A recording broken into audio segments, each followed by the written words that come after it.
ایسا ممکن نہیں ہو سکتا۔ تو ہم سب نائبین رسول ہیں، ہم سب اللہ کے رسول صلی اللہ علیہ وسلم کے وارثین ہیں، اس لیے ہم سب کے لیے یہ بات ضروری ہے کہ ہم سب اس کے فتنے کے لیے کھڑے ہو جائیں،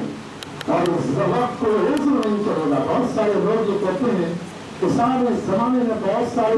فتنے ہیں، حالات اس طرح کے ہیں، ہندوستان کے حالات اور یہ حالات اور دنیا کے حالات۔ دوستوں اور بزرگوں، ہماری تاریخ میں بتاتی ہے کہ حالات کتنے بھی خطرناک ہے، لیکن وقت کے فتنے کے خلاف علماء نے ہر زمانے میں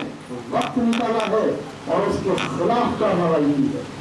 آپ دیکھیے کہ مجدد الحسانی کے زمانے میں وہ حالات تھے اور دین الہی یا کیسی قیامت مچا رکھی تھی کہ پورا ہندوستان میں ایسے لگ رہا تھا کہ شاید اسلام کا چراغ گل ہو جائے گا، شاید اکبر کا فتنے اور انتظام کو ہندوستان کو اپنے لپیٹ میں لے گا۔ لیکن ایسے حالات میں جبکہ مجدد الحسانی اس فتنے کے خلاف مار کارروائی کر رہے ہیں، ایسے حالات میں بھی حضرت مجدد الحسانی نے اس بات کے لیے وقت نکالا کہ فتنے رافضیت سے لڑیں اور ان کے خلاف کتاب لکھیں، علماء کو تیار کریں، تیار کیا اور کتابیں لکھی اور علماء کرام نے فتنے رافضیت کے خلاف کام کیا۔ تو اسی طرح ہم سب کی تاریخ یہی بتاتی ہے،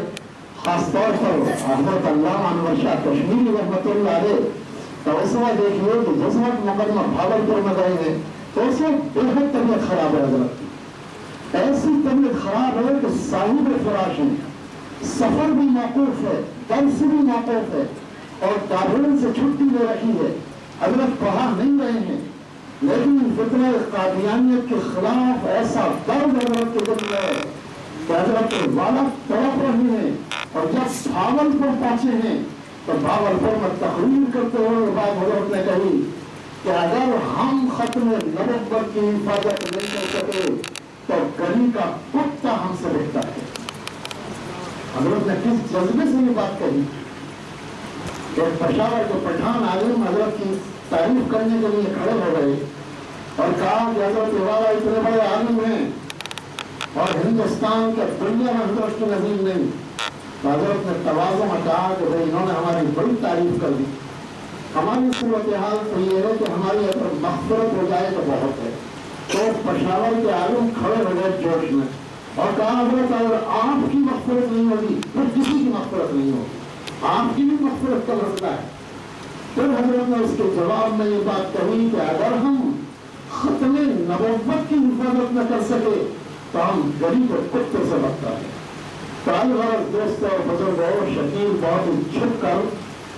یہ کام کر رہا ہے اور اس کے مبلغین پورے ہندوستان میں پھیل رہے ہیں۔ ہم سب کی ذمہ داری ہے کہ ہم سب اس کے فتنے کے طریقہ کار کو بھی سمجھیں اور اس کے خلاف ہتھیاروں سے یعنی علمی ہتھیاروں سے کلامی سے مسلح ہے اور مسلح ہونے کے بعد پھر شکیل کے فتنے کے خلاف سرگرم ہو جائیں۔ میں یہ سمجھتا ہوں اللہ نہ کرے، خدا نہ کرے، اللہ تبارک و تعالیٰ وہ دن نہ دکھائے، لیکن لگتا ایسا ہے کہ یہ فتنہ قادیانیت کے فتنے سے زیادہ سنگین، اس سے زیادہ خطرناک اور اس سے زیادہ لوگوں کو گمراہ کرنے والا ہے۔ یہ فتنہ اتنا خطرناک ہے، اللہ تبارک و تعالیٰ ہم سب کو اس فتنے کی حفاظت کے لیے قبول فرمائے۔ میں اپنی بات کو اسی پر ختم کرتا ہوں تاکہ سوال جواب کا سیشن شروع ہو۔ آخر دعوانا الحمدللہ رب العالمین۔